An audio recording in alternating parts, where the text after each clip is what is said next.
Hello, welcome. My name is Alfred Yoron. I'm a South Sudanese journalist and author.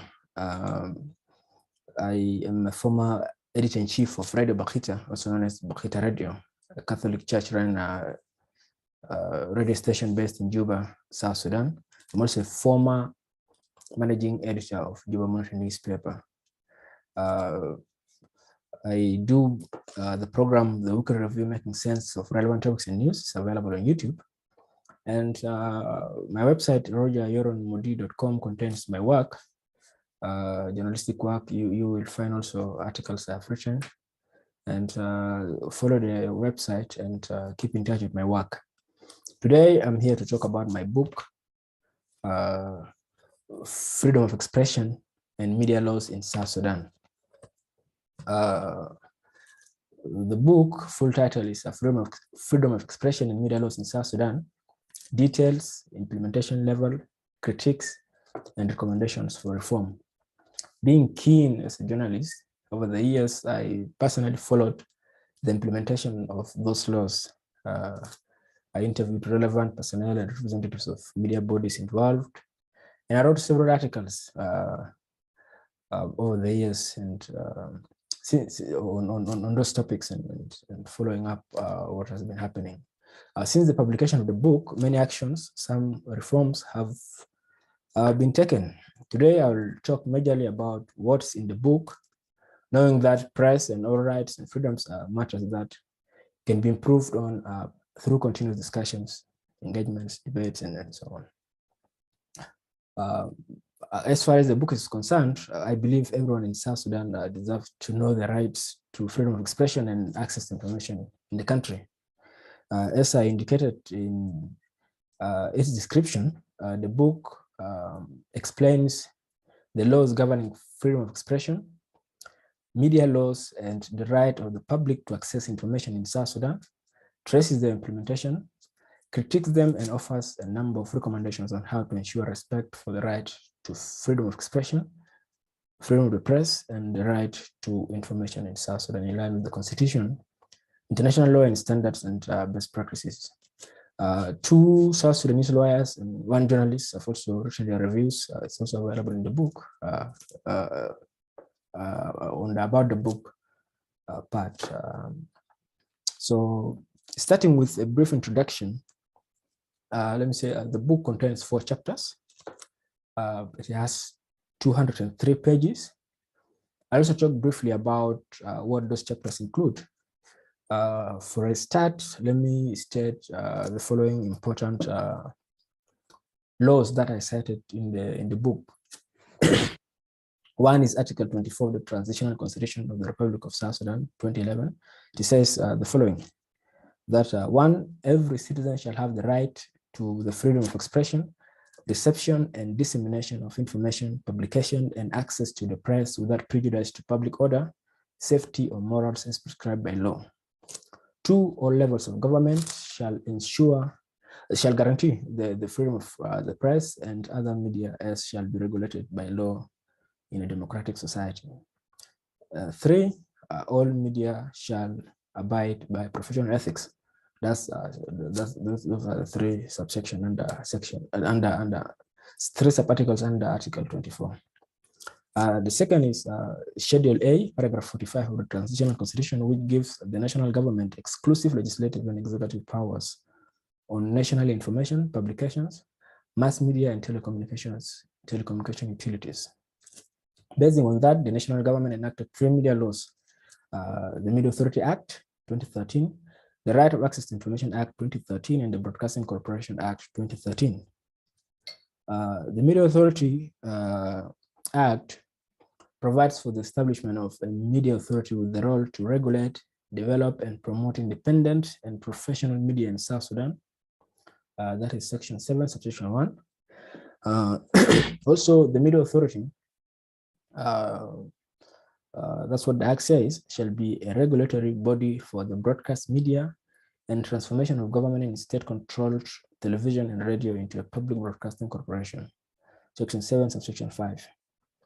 And then another relevant section here is that quote, the authority shall ensure that media freedom and press freedoms in South Sudan, media development and press freedoms in South Sudan are consistent with constitutional and international guarantees of freedom of expression, and shall promote public interest in the media sector, specifically by, as mentioned, several mentions there. Then there's one here interesting, that amicably resolving legal complaints of defamation, incitement to violence, hate speech, and invasion of privacy, unquote.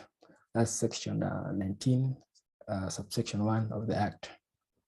Then the Right of Access to Information Act explicitly recognizes the constitutional right of every citizen to access information held by public or private bodies as fundamental to fulfillment of human rights and fighting corruption.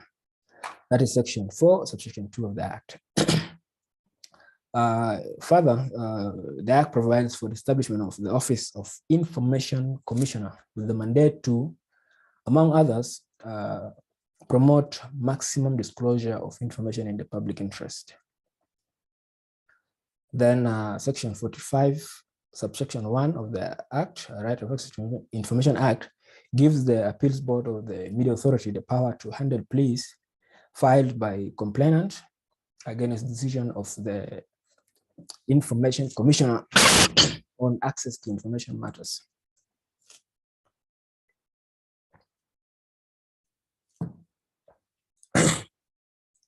Then the Broadcasting Corporation Act, it provides for the transformation of South Sudan television stroke radio into South Sudan Broadcasting Corporation, a move towards converting the state media into public broadcasters independent from political or economic control of the government. The SSBC has an overall mandate under the law to provide a range of programming for the whole country that, quote, informs, enlightens, entertains, and serves the people of South Sudan, taking into account their ethnic, cultural, and religious diversities, unquote. And then section 32 of the Broadcasting Corporation Act gives the Media Authority the power to refer to court grounds it believes to be a breach of the Broadcasting Corporation by the Broadcasting Corporation of obligations specified in the law. Sorry.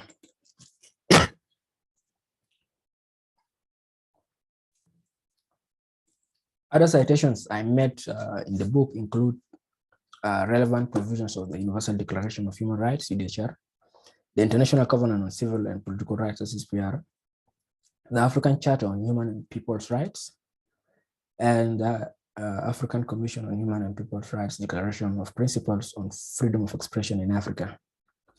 So in addition to that brief information, I'll talk also briefly about what the 4 chapters of the book include. That is chapter 1, which is titled the Media Authority Act, Intro and Purpose. Chapter 2, the Right of Access to Information Act, Intro and Purpose. Chapter 3, titled the Broadcasting Corporation Act, Intro and Purpose. And chapter 4, titled Recommendations to Ensure Freedom of Expression, Right of Access to Information, and Media Freedom in South Sudan. I also talked briefly about issues that I also recently talked about publicly about promotion of professionalism and formation of professional associations. So the chapter 1, let's start with that. The Media Authority Act, Intro and Purpose. It talks about repeal and saving. This is some of the provisions there, the sections there. The purpose of the Media Authority Act, the authority and application, and guiding principles. The subtopics that there under the chapter that I have included in that chapter, the subtopics are as follows. The Media Authority, establishment and structures. Powers of the Media Authority, funding and reporting of the Media Authority, frequency planning and licensing, general licensing conditions, specific license conditions, advertisement and technical codes, breach of license conditions, Media Appeals Board, miscellaneous provisions, criticism of the Media Authority Act versus the Revitalized Agreement on the resolution of the conflict in South Sudan, the agreement provides for reforms. So some of the reforms are related to the media. So you also included that. And then you have also the Media Authority versus the media in South Sudan. Then unfulfilled obligations of the Media Authority. Then the Media Authority versus the National Communications Authority. Then blocking of websites. Then the National Security Service versus the media. Then South Sudan and the UN Plan of Action, the safety of journalists and the issue of impunity. And finally, interpretation of terms under the Act. Those are the sub topics there. And then the chapter 2, the Right of Access to Information Act, Intro and Purpose. First, I highlighted that the Right of Access to Information Act, Section 3 provides that the purpose of the Act is to A, give effect to the constitutional right of access to information, B, promote maximum disclosure of information in the public interest, C, establish effective mechanisms to secure that right, and D, provide for incidental matters. So the Right of Access to Information Act, Intro and Purpose, that's the main headline. Then followed the subtopics, Right of Access to Information, measures to promote transparency, exceptions, Information Commissioner, enforcement by the Information Commission, internal review of decisions, miscellaneous provisions, criticism of the Right of Access to Information Act versus the Revitalized Agreement Resolution of Conflict in South Sudan, the Information Commission versus the Right of Access to Information, the Information Commission versus the Media Authority, and interpretations. The last subtopic, and that's chapter 2. In chapter 3, the Broadcasting Corporation Act, Intro and Purpose. On the purpose of the Broadcasting Corporation, Section 3 provides that the Act shall promote high-quality broadcasting and guarantee the independence of the public broadcasting service, free flow of information, and any related matters in the public interest through the establishment of a South Sudan Broadcasting Corporation, SSBC. So the subtopics there, or subheadlines in the chapter of the Broadcasting Corporation Act, Intro and Purpose, have mentioned establishment and guiding principles, structures and composition of composition and powers of the Broadcasting Corporation, services of the Broadcasting Corporation, funding and revenue of the Broadcasting Corporation, accountability of the Broadcasting Corporation, miscellaneous provisions, criticism of the Broadcasting Corporation Act versus the Revitalized Agreement on Resolution of the Conflict in South Sudan, achievement and challenges of the Broadcasting Corporation, the SSBC versus migration from analog to digital, the Broadcasting Corporation versus the Media Authority, and finally interpretations. That is the last subtopic there under that chapter 3. In chapter 4, which is titled Recommendations to Ensure Freedom of Expression, Right of Access to Information, and Media Freedom in South Sudan, that chapter mentioned that in order to ensure the right to freedom of expression, the right of the public to access information, and freedom of the press in South Sudan, the following measures should be carried out. There are 33 in number, and that I mentioned there. The first one is that the National Legislative Assembly should repeal Section 9, Subsection 1 of the Media Authority Act on the process of the appointment of the members of the Board of Directors of the Media Authority, and reform the Act to conform to international law and standards. A new provision should be introduced in the Act, removing the minister responsible for information and broadcasting from the process and allowing only media associations and the civil society to be the ones competent to submit names for appointment to the Board of Directors of the Media Authority, with the President for nomination as chairperson, vice chairperson, and members to the National Legislative Assembly for vetting and approval. Second,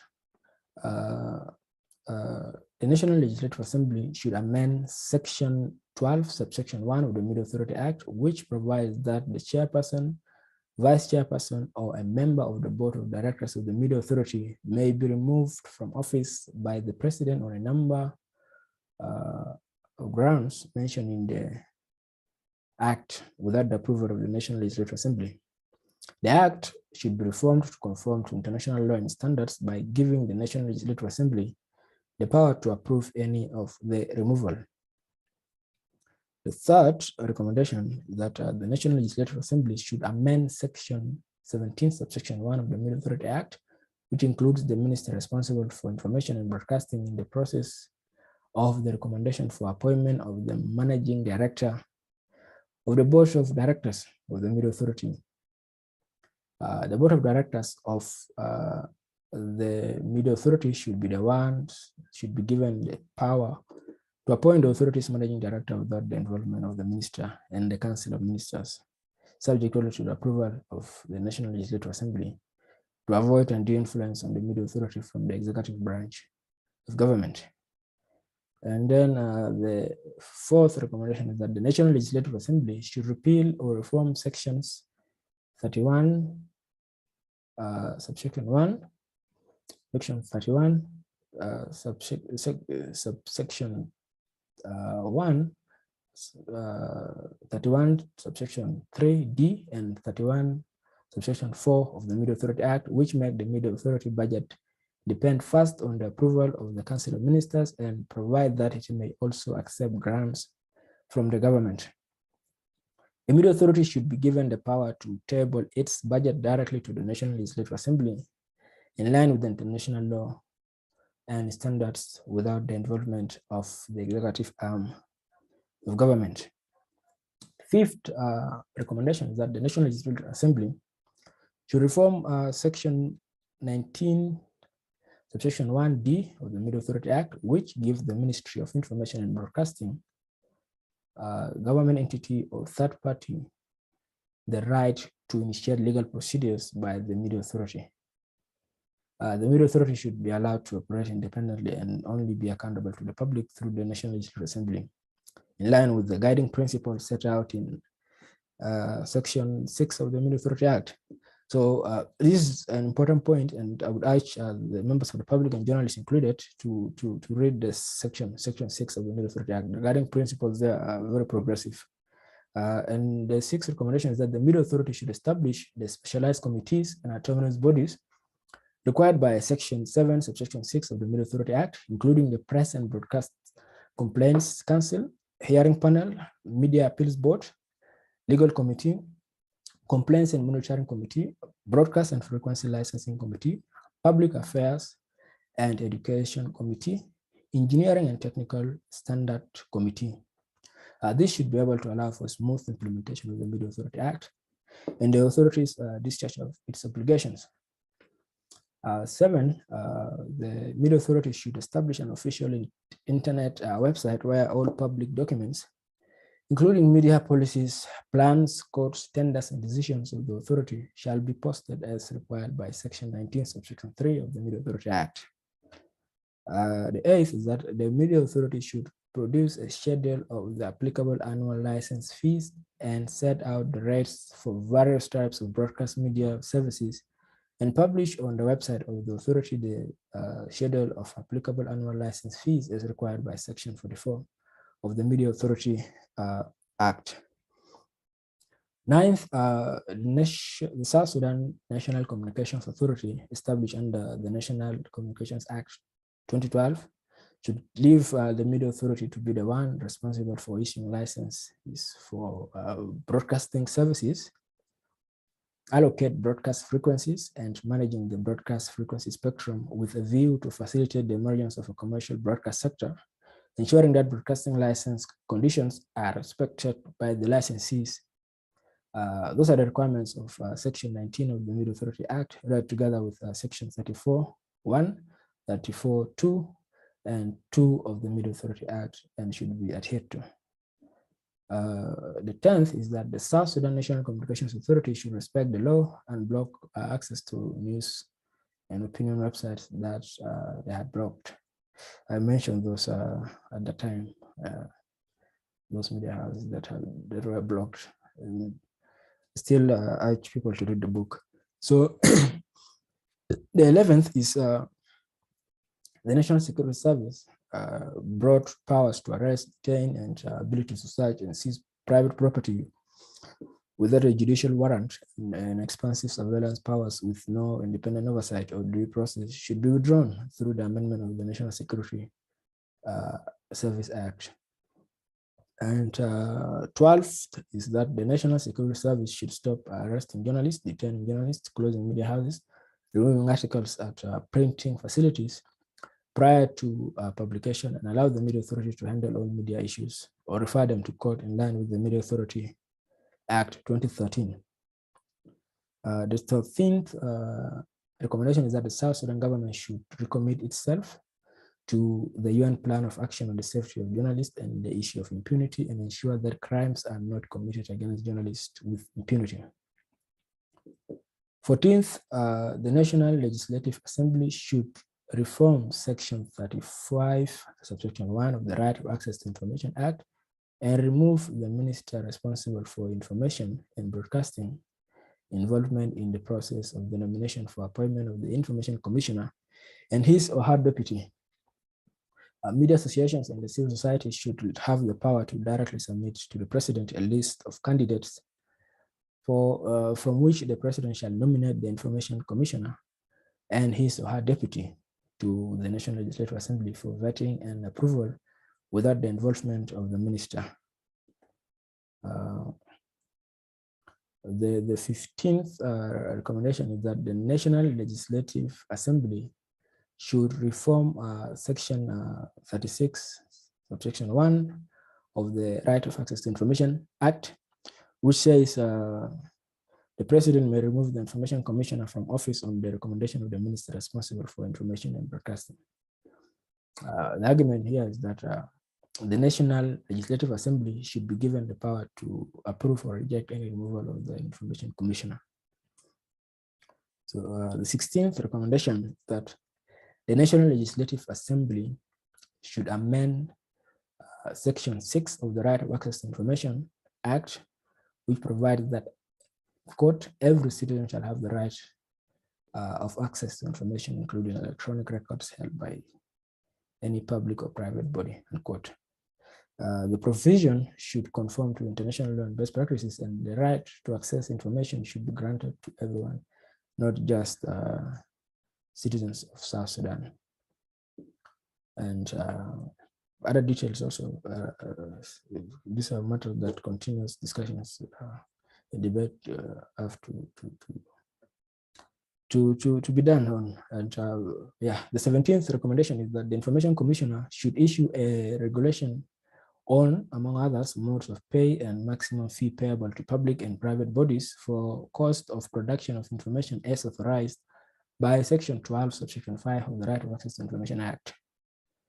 18th, a replacement to the Deputy Information Commissioner who resigned in June 2016 should be appointed. The 19th recommendation is that the Information Commissioner should ensure that every public body abides by the terms of the Right of Access to Information Act, including Section 16, which stipulates that every public body shall establish an information office, designate an information officer, and ensure that members of the public have easy access to information concerning the information officer, including his or her name, duty, and contact details pursuant to the provisions of the Right of Access to Information Act.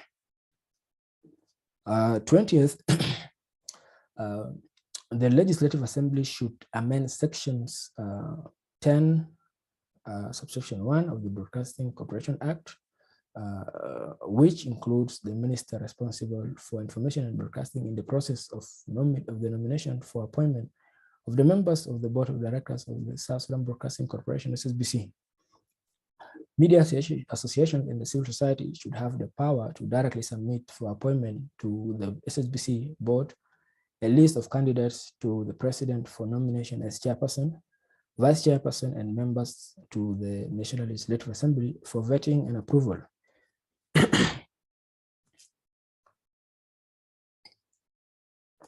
21st, the National Legislative Assembly should amend Section 14, subsection 3 of the Broadcasting Corporation Act, which gives the President the power to remove from office the chairperson, vice chairperson, or a member from the Board of Directors of SSBC without the approval of the National Legislative Assembly. Any of the removal should be subject to the National Legislative Assembly's approval. 22nd, the National Legislative Assembly should reform Section 11 of the Broadcasting Corporation Act by introducing a provision making a person employed in the civil service in government ineligible for appointment to the Board of Directors of SSBC. 23rd, the National Legislative Assembly should reform Section 17, subsection 2 of the Broadcasting Corporation Act, which provides for the appointment of the Managing Director of SSBC by the Board of Directors, subject to the involvement of the Minister responsible for information and broadcasting and confirmation of the appointment by the Council of Ministers. The board should have the power to appoint the Managing Director, subject only to the approval of the National Legislative Assembly without the involvement of the Minister responsible for information and broadcasting and confirmation of the appointment by the Council of Ministers. The 24th recommendation is that the National Legislative Assembly should amend Section 23, subsection 2 of the Broadcasting Corporation Act, which requires the South Sudan Broadcasting Corporation to present its annual budget through the minister responsible for information and broadcasting to the Council of Ministers and thereafter to the National Legislative Assembly. The SSBC should have the power to directly submit its budget to the National Legislative Assembly for approval without the involvement of the minister or cabinet. 25th, the National Legislative Assembly should amend Section 23, subsection 8 of the Broadcasting Corporation Act, which provides for the audited accounts together with the annual report of the South Sudan Broadcasting Corporation to be submitted by the Minister responsible for information and broadcasting to the Council of Ministers, then the National Legislative Assembly. The SSBC should have the power to directly make those submissions to the National Legislative Assembly. And also, there are many examples of how these points connect to each other, mentioned in the book through the interviews and what included in the book. So this is just highlights of the recommendation. This is the recommendations, but I urge people to read the book for further understanding. The 26th recommendation is that the National Legislative Assembly should amend Section 15, subsection 3 of the Broadcasting Corporation Act, which provides that the sitting allowances and other expenses of the chairperson, vice chairperson, and members of the board of directors of the South Sudan Broadcasting Corporation shall be determined by the minister responsible for information and broadcasting in consultation with the Minister of Finance and Economic Planning and approved by the National Legislative Assembly. And the National Legislative Assembly should have the power to determine the sitting allowances and other expenses without the involvement of the minister or the cabinet. 27th recommendation here, there are 33 almost done. So the National Legislative Assembly should repeal Section 23, subsection 4 of the Broadcasting Corporation Act, which says the revenue of the South Sudan Broadcasting Corporation shall be deposited in the consolidated accounts of the Ministry of Finance and Economic Planning. The SSBC should have the power to open its own accounts where its revenue shall be deposited dependent on the government. 28th, the South Sudan Broadcasting Corporation should comply with the Broadcasting Corporation Act, which requires the SSBC to align its activities with the democratic values enshrined in the national constitution and to enhance and protect fundamental freedoms and human rights. And Section 7, subsection 3 of the Act, which enshrines that, quote, the Broadcasting Corporation shall strive, among others, to provide a service that A, is independent from the political or economic control by government and reflects editorial integrity. B, includes comprehensive, impartial, and balanced news and current affairs programming during prime time, covering South Sudan and international events of general public interest. and also another mention is that contributes also to informed debate and critical thought, unquote.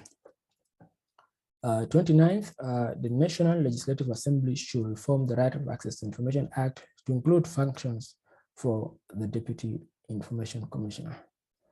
30th, that the National Legislative Assembly should amend Section 59, subsection 2 of the Media Authority Act, which includes the minister responsible for information and broadcasting in the submission of names of persons to be appointed to the Appeals Board of the Media Authority. The Board of Directors of the Media Authority should have the power to submit the names of persons to be appointed to the Appeals Board, to the President for submission to the National Legislative Assembly for vetting without the involvement of the minister. 31st, that the National Legislative Assembly should reform the Media Authority Act to include requirements and procedures for granting permits to foreign journalists and grounds for rejection and revocation of the same, in line with international law and best practices, to put an end to the Media Authority making decisions on those matters without reference to any law. This has been happening some time back. There have been instances where that happened, that no law has been mentioned, just decisions have been reached without references. The 32nd recommendation is that the terms of the deal between South Sudan government and China on the building of a state-of-the-art broadcasting facility in South Sudan, unquote, and the Chinese offer to support South Sudan in the area of digital migration should be made public. That is a recommendation included there. And the 33rd is that the judiciary of South Sudan should be reformed to operate independent of the executive and adhere to the principle of separation of powers and the supremacy of the rule of law, as that would, among others, guarantee justice to journalists and media houses in case of a resort to the courts. Those are the recommendations there. That is chapter 4, which is the last chapter there. But there's a point I mentioned earlier I would like to talk about media associations, formation of media associations to promote professionalism. So let me start by mentioning that, yes, recently I talked about the same issue, that there are media associations there in the country. You call them unions or organizations, but then you can have many. It doesn't mean that you cannot have many. While journalists in South Sudan prescribe or have membership in some of those organizations or associations, my advice is that, and this is what I'm repeating, I said recently that there's no harm in having many. In fact, the more associations are there, the better for all in promoting professionalism. And the question of professionalism is not just about being in conflict with one another and all this, but some things that there are questions of fact. These are issues of facts also, in the sense that professionalism can prove itself. It doesn't mean to be in conflict with those associations that are there. So the point is that there is this provision under the Media Authority Act, that is section 6, subsection 13N, which says a journalist shall have the right to form professional associations and to promote professionalism through training, education, and writing of code of ethics, and advocate for editorial independence, the rights of journalists, and the rights of an independent media without interference. So here, journalists, I advise journalists that there are key things that as a journalist involved in associations and media bodies, you need to know how those associations operate, what their law says, their constitution says, and membership and rights and obligations, and how do you how all this work. And you can have many, and I argued also that it's not about having a lot of people in associations. Even small acts, when they are professional, they can also contribute together in improving the whole issues that are related to professionalism and the rights of journalists in the country. So with more ideas, more associations, still they can work, because sometimes some associations are not able to handle certain things at a certain given moment, and the more you have, the better. And pursuing those avenues would contribute a lot in improving those issues that are connected to media and professionalism, the rights of journalists, and even the rights of the public to access information. So those are the points there, and I will still make reference. I think I posted the other video where I mentioned those points somewhere here in the. I'll make that available. So in conclusion, what I would like to say is that what I've mentioned here majorly there about the book, what the book has, what is contained in the book, and further reading would help a lot of the people in understanding really and seeing the examples and seeing how some of this practical part of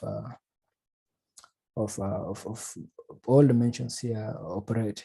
So the other point is about the fact that all these matters that really needs a lot of engagements, a lot of discussions to improve on them, and continuously people, even recently also I've written several articles that related to those issues of the media. This is as of the current, and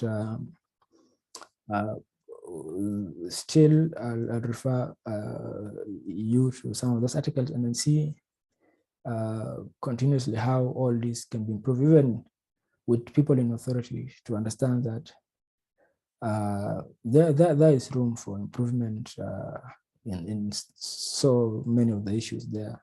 And some of those things also are connected wider in the sense that also other people, other countries and so on are also going through how best some of those issues are best addressed.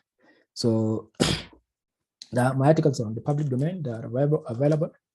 And then on my website, rogeryoronmodi.com,